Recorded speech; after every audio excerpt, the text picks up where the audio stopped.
Baik, selamat datang kembali di mata kuliah Hukum Pajak.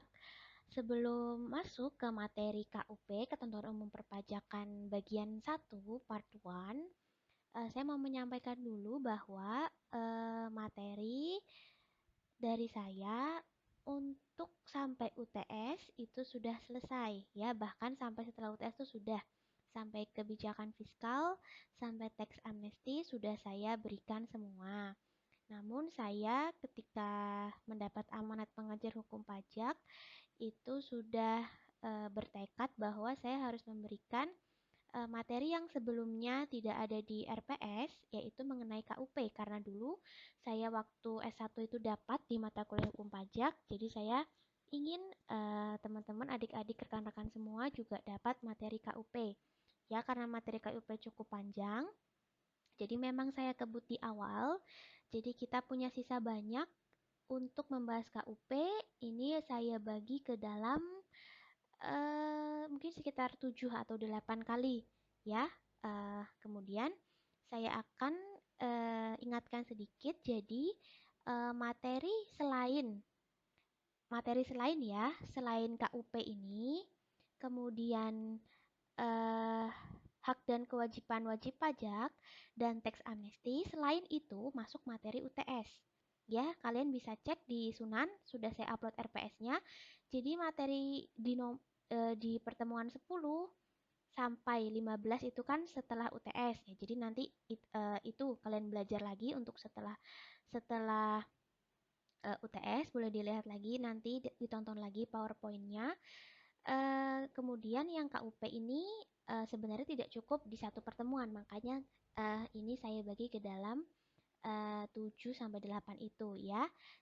Jadi sekali lagi materi selain KUP ini mulai mulai kalian mendengarkan ini, kemudian hak dan kewajiban wajib pajak WP dan teks amnesti kebijakan fiskal. Selain itu masuk materi UTS.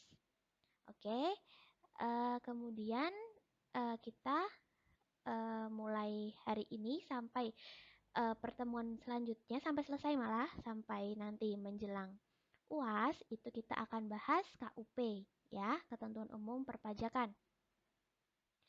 Kemudian nanti menjelang ujian UTS dan UAS akan saya usahakan kisi-kisinya, karena teaching team saya harus berkoordinasi dulu dengan Bapak Dr. Suparnyo dan Bapak Faisal ya, kisi-kisinya apa dan bagaimana. Oke, kita masuk ke KUP part pertama. Oke, kita masuk ke istilah perpajakan berdasarkan KUP ya. Jadi ini kita normatif ya, hukum positif.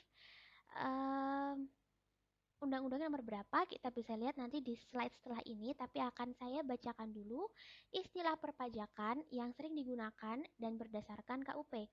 Yang pertama, WP atau wajib pajak adalah orang pribadi atau badan meliputi pembayar pajak, pemotong pajak, dan pemungut pajak yang mempunyai hak dan kewajiban perpajakan sesuai dengan peraturan perundang-undangan perpajakan.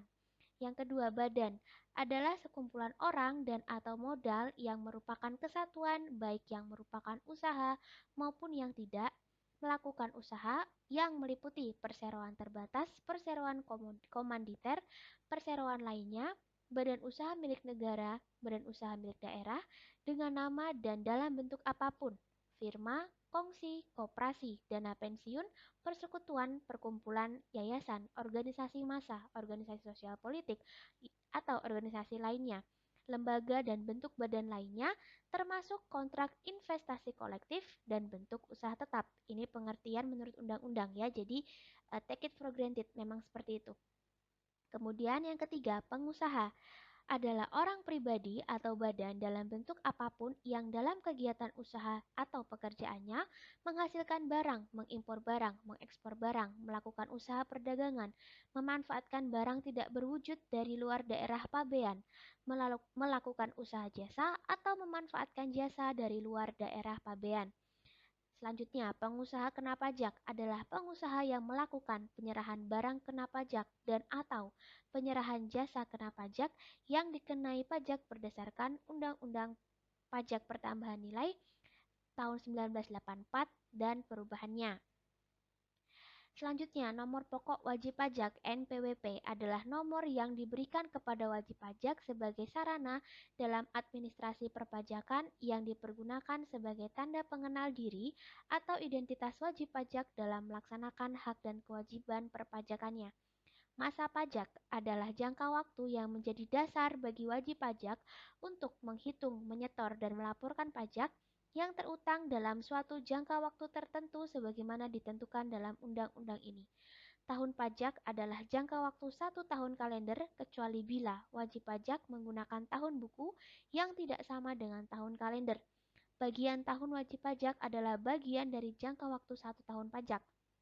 Pajak terhutang adalah pajak yang harus dibayar pada suatu saat dalam masa pajak, dalam tahun pajak, atau dalam bagian tahun pajak sesuai dengan ketentuan peraturan perundang-undangan perpajakan. Surat pemberitahuan adalah surat yang oleh wajib pajak digunakan untuk melaporkan penghitungan dan/atau pembayaran pajak, objek pajak dan/atau bukan objek pajak, dan/atau harta dan kewajiban sesuai dengan ketentuan peraturan perundang-undangan perpajakan. Oke, bisa dilihat ya dasar hukumnya. Jadi yang kita bahas yaitu KUP adalah Undang-Undang Nomor 28 Tahun 2007 Jungto, Undang-Undang 6 Tahun 1983. Berdasarkan teks reform yang sudah saya berikan sebelumnya, maka ini adalah perubahan yang ketiga. Kemudian KMK itu Keputusan Menteri Keuangan, PMK Peraturan Menteri Keuangan. Dirjen yang dimaksud adalah Dirjen Pajak. Ya, pengertian WP wajib pajak ada di pasal 1 angka 2. Ya, saya tidak sebutkan lagi KUP ya karena eh, sepanjang pembahasan ini sampai selesai nanti adalah kita membahas KUP. Jadi kalau ada kata-kata pasal 1 angka 2 ya maksudnya KUP. Kemudian dari pengertian wajib pajak berdasarkan KUP dapat dibuat diagram seperti ini ya. Jadi eh, di lingkaran luar itu ada orang pribadi, ada badan. Ya, kemudian di lingkaran dalamnya ada pembayar, pemotong, sama pemungut atau pembayar, pemotong, dan pemungut. Ya, jadi ini itu saling berkaitan, saling berkelindan bahasa hukumnya. Lanjut, menurut pasal 2 ayat 1 dan 2 KUP serta penjelasan PMK nomor 20 tahun 2008, oh ya, mengenai judul-judulnya ya, PMK nomor sekian, KMK nomor sekian, kalian silahkan browsing di Google sendiri, ya. Jadi nggak hanya dari saya aja, kalian harus memperkaya diri sendiri dan uh, boleh browsing-browsing selama selama browsingnya untuk mengetahui ya, bukan untuk copy paste hal yang nggak benar. Oke, lanjut. Berdasarkan yang tertulis di slide ini, mengatur kewajiban mendaftarkan diri dan melaporkan usaha. Ada 3 poin, bisa dilihat. Poin pertama, penjelasannya, semua wajib pajak yang telah memenuhi kewajiban pajak subjektif dan objektifnya berdasarkan sistem self-assessment. Silahkan baca self-assessment di handout yang sudah saya berikan. Yang menerima atau memperoleh penghasilan diwajibkan melakukan pemotongan atau pemungutan pajak.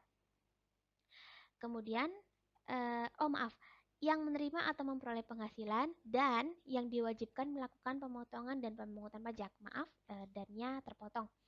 Kemudian poin keempat, wanita kawin yang dikenai pajak secara terpisah karena hidup terpisah berdasarkan putusan hakim atau dikehendaki secara tertulis berdasarkan perjanjian tertulis, berdasarkan perjanjian pisah penghasilan dan harta. Bahasa Inggrisnya prenuptial agreement ya, PRENUPTIAL agreement, AGREEMENT.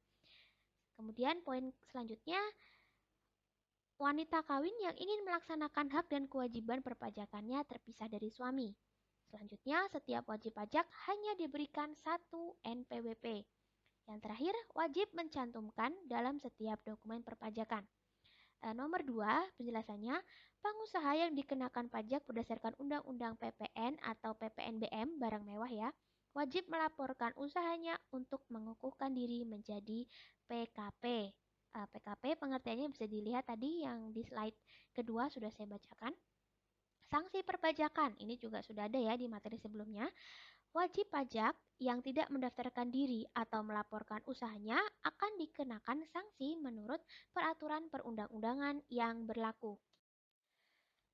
Fungsi NPWP, maaf belum tertulis, ini ada di penjelasan pasal 2 ayat 1 dan 2 KUP. Penjelasan ya, penjelasan pasal 2 ayat 1 dan 2 KUP.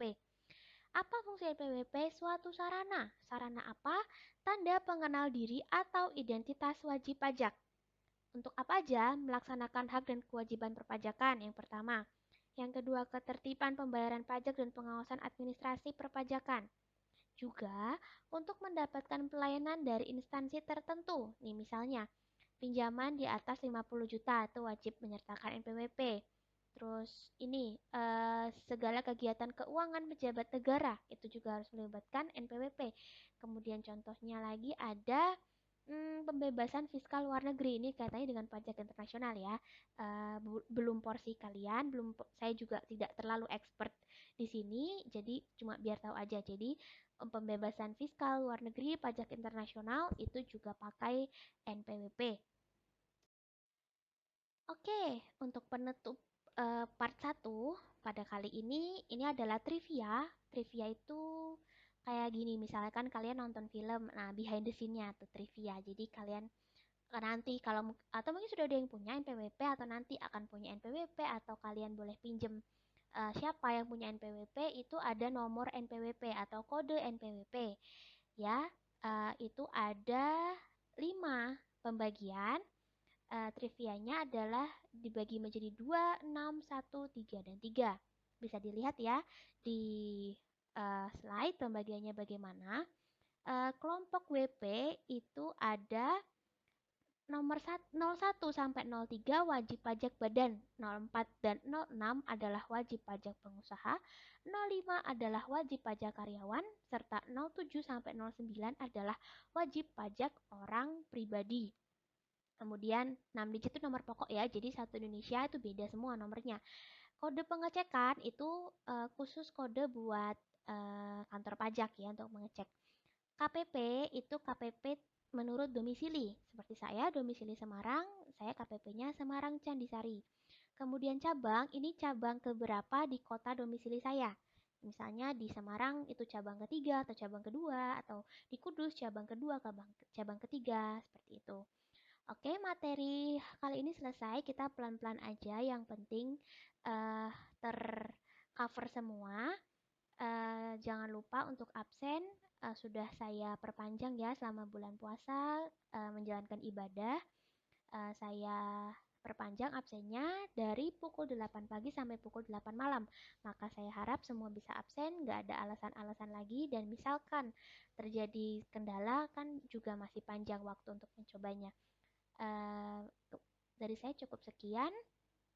Selamat belajar dan juga selamat menjalankan ibadah puasa.